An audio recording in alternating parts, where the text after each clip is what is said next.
After more than a week of ostensible outreach to African-American voters in front of mostly white audiences, Donald Trump's team announced this weekend that Trump will give an interview on Saturday to the African-American Christian TV channel Impact Network, and will also speak that day at an African-American church in Detroit, his first appearance before a mainly black audience. But this outreach comes against a bunch of other contrasting pieces of evidence and some problems for Donald Trump when it comes to race relations. On Saturday, the New York Times published a piece on a 1973 case against Trump and his father, Fred, in which the Justice Department investigated and ultimately sued Trump management for discriminating against black applicants for housing. And Exhibit B, the second piece of evidence, comes from Trump himself. On Saturday, this very Trumpian tweet after Dwayne Wade's cousin was shot. Quote, "Dwayne Wade's cousin was just shot and killed walking her baby in Chicago. Just what I have been saying. African Americans will vote Trump!" Exclamation point, and all caps, of course. Today, I'm joined by the legendary...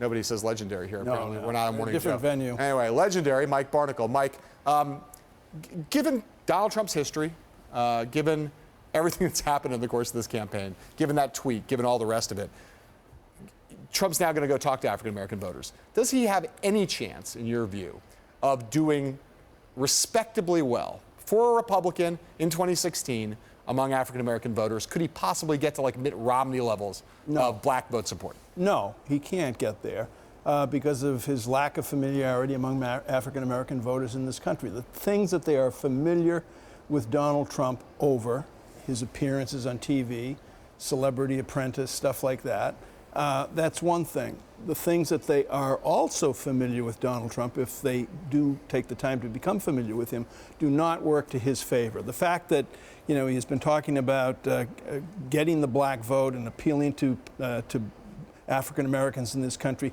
while standing before groups that look like the admissions committee for Augusta National, that is one thing. And the other thing is his tweets can be misread by people. When Trump went out before largely white audiences and talked about black voters, sometimes in condescending ways, people in our business said, first thing you got to do is go talk to actual black audiences. So let's at least give him credit. He's now going to go actually talk to some African Americans. Good for him. The bigger problem, it seems to me, is the main thing that most African Americans know about Donald Trump is that he spent the early part of the Obama administration attacking Barack Obama as not an American, as an illegitimate president, which I think for most, certainly of the African Americans I know, and I bet for many, many, many of them across the country, has put Donald Trump out of reach, put them out of reach as votes for Donald Trump forever, because they regard that as a racist attack, and rightly so. Well, that single act that Donald Trump originated, he wasn't the only one who originated, but he pursued it with a vehemence that was both cruel and stupid in retrospect. That's not going to go away. He was the poster boy for birtherism.